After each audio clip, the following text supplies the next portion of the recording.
What it do, babies? So, as promised, I'm gonna give y'all some tips and tricks to get off of your phones and get off of these social media apps that are stealing your time and attention. And really, it's difficult. I will not tell you that it's an easy thing to do, because I would be lying. These apps are engineered to keep you addicted to them. They're engineered to be as addictive as possible and keep you on them as long as possible, because every single one of them makes money on advertising revenue, which requires your attention. It requires you to be on there as long as possible.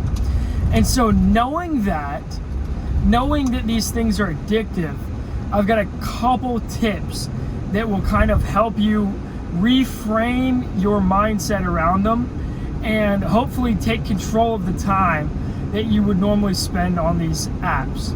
And so one of them, the first big, huge tip that I'll give you is I want you to, as you go about your day-to-day, you can start right now, get a pencil and a note card or a little piece of paper, whatever you have available. And I want you to either, if it's a piece of paper, fold it up, and if it's a note card, you can just put it in your pocket with the pencil. And at every single point in time, you want to wear a watch or some way of checking the time. But every single point in time, while you're doing something, when you start doing something and when you end doing something, I want you to record the time and record the activity. And then by the end of the day, you can look back at that log of what you've done and kind of see where your time's going. This is a great way to track your time and just kind of get a basis for where it's going. So many times in the day, you don't even think about the fact that you're getting on Instagram or you're getting on TikTok.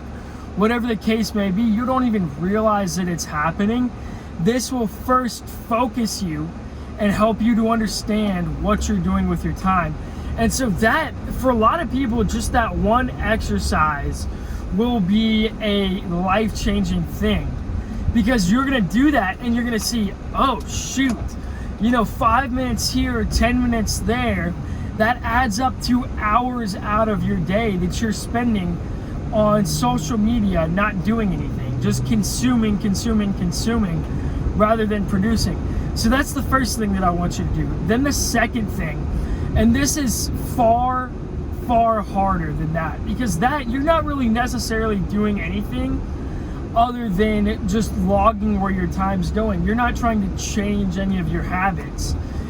But the second one, the one that this is really gonna be the hardest one for you probably. I want you to delete the social media apps for one day.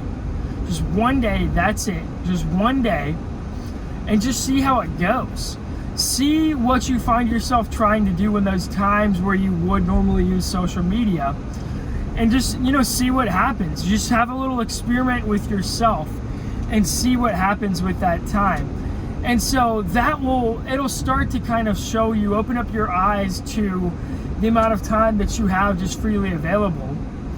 And with that time, then you can start to think about some things that you actually want to fill that time with that will kind of help you in life. And for one of the biggest things that I recommend to anybody first starting out, first doing this, is to get the Kindle app on your phone and then start just reading some books.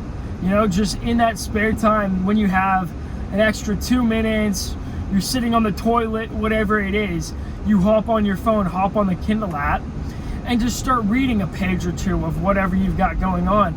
And it is, a lot of people, they'll say, hey, I can't do that because what if I don't have enough time to finish a page? I don't know where I'm at.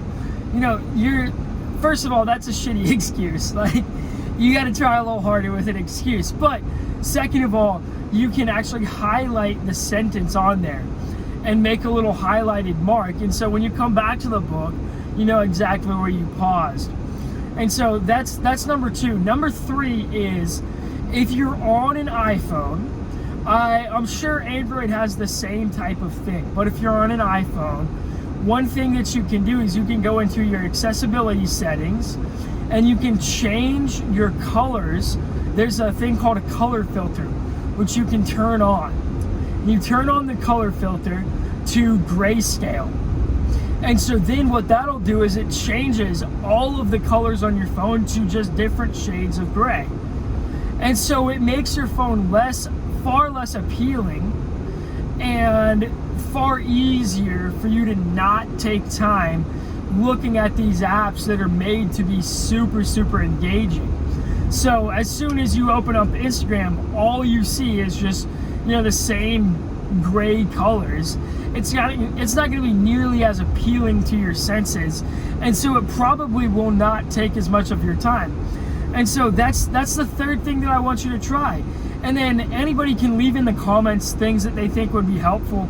And if I have enough that I see in there and I'm like, oh, these are great ideas, then I'll make another video. But I hope this helped you. I hope this provided some value. If it did, then leave a like and subscribe. Peace.